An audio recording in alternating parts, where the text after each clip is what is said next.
What if God already answered your prayer that you've been praying for, but you just can't see it yet? Maybe you still just keep crying out to God and saying, Lord, why aren't you answering? Why aren't you doing something? But he's already working and already moving. That's the case so many times, I think, in our lives. I think of the people of Israel. So back in Exodus, the Pharaoh is ruling, he's established.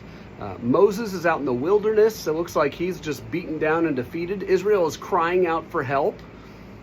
And you might think that God's doing nothing about it. But you see this little verse in Exodus chapter 2, verse 23. It says, during those many days, the king of Egypt died. And the people of Israel groaned because of their slavery and cried out for help.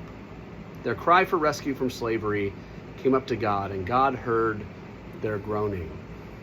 So while they're in the midst of being enslaved and crying out and saying, God, would you do something about it? While Moses is in the wilderness, running from God and walking through processing his own failures, the Pharaoh is established, but this little verse happens and it says, the king of Egypt died.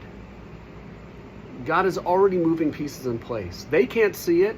Moses surely can't see it at that point that he's going to be used by God. And yet God is already at work.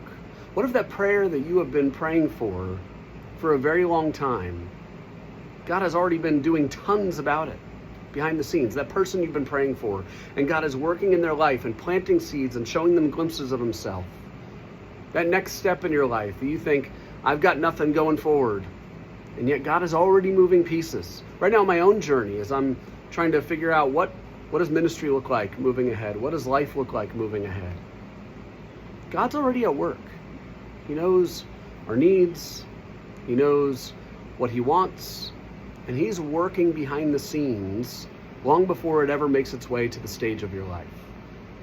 Don't assume that just because you haven't seen the final fruit yet, that God isn't growing something really beautiful and really powerful. Because he's always working. He's always moving and working in our hearts and people around us and in every situation. We can walk with that kind of peace, that kind of comfort, that kind of confidence. Let's continue to do that together. Hope you have a great day, everybody, as we pursue Jesus.